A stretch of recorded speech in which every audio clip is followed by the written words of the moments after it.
میں دور کے اجتماع نہیں دیتا, سفر نہیں کر پاتا, میرے پیروں میں درد ہوتا ہے, قریب قریب رہتا ہوں. ان لوگوں نے بڑا اصرار کیا تو مجھے جانا ہوا. میں جب وہاں پہنچا, کچھ دیر میں نے بات کی تو میرے خیال میں یہی تھا کہ نوجوان کہاں بات کو سنتے ہیں, یہ تھوڑی میری بات کو سنیں گے. میں نے ارادہ کیا, تھک بھی بڑا گیا کہ 20-25 منٹ بات کروں گا. 3-4 نوجوان میرے سامنے بیٹھے تھے. ابھی میں نے مصطفیٰ کی حدیث کا رنگ چھیڑا ہی ہے. چھم چھم ان کی آنکھوں سے آنسو برسنے لگے. چھم چھم, اللہ کی قسم ممبر رسول پہ بیٹھا ہوں, میں اپنے اندر شرمندہ ہونے لگا. میں نے کہا یار تو کہتا تھا نوجوان بات نہیں سنتے, تیری ملت کا جوان, اسے کسی نے بات سنائی نہیں, شاید تو اس تک بات پہنچا ہی نہیں سکا.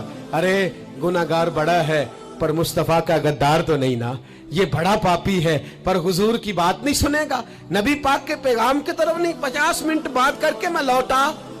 ایک ہفتے میں اتنے مجھے انہوں نے فون کیے, اتنے فون کہنے لگے جیسے تیسے بھی ہو آپ دوبارہ آئیے, مجھے جمعرات کو دوبارہ وہاں جانا ہے. وہ کہنے لگے جون سا وقت کہیں گے ہم رکھیں گے, لیکن خدا را ہمیں صرف منشیات کا نشہ کسی نے لگا دیا ہے, عشق مجازی کا گندا نشہ کسی نے لگا دیا ہے.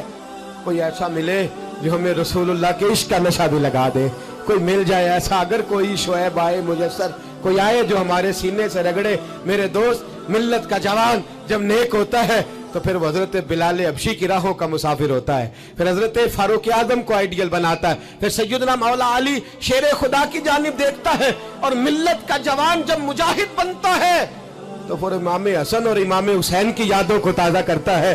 وہ کبھی علم الدین بن جاتا ہے, کبھی عامر چیمہ بن جاتا ہے, اور کبھی ممتاز حسین قادری کی شکل میں سامنے آ جاتا ہے. وہ ڈٹ جاتا ہے.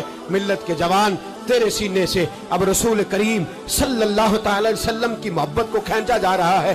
تجھے واپس آنا ہے, اپنے سینے کو بیدار کرنا ہے, اور تجھے عالم کفر کو بتانا ہے کہ شراب پینے والا ہی صرف تمہیں دیکھا ہے, تم نے کبھی درود پڑھنے والا نوجوان بھی دیکھنا چاہیے. تم نے عورت کو ساری رات فون کرنے والے جوان کی داستانیں تو سنی ہے. اب ہم تجھے وہ والا جوان سناتے ہیں جو ساری رات مصطفیٰ کی نعتیں سن کے نبی پاک کے مدینے. اور اگر آپ نے ابھی تک ہمارا چینل سبسکرائب نہیں کیا تو فوراً سبسکرائب کیجئے, ساتھ ہی بیل آئیکن پر کلک کریں تاکہ مزید آنے والی ویڈیو ہے وہ آپ کو وقت پر ملتی رہیں. اللہ حافظ.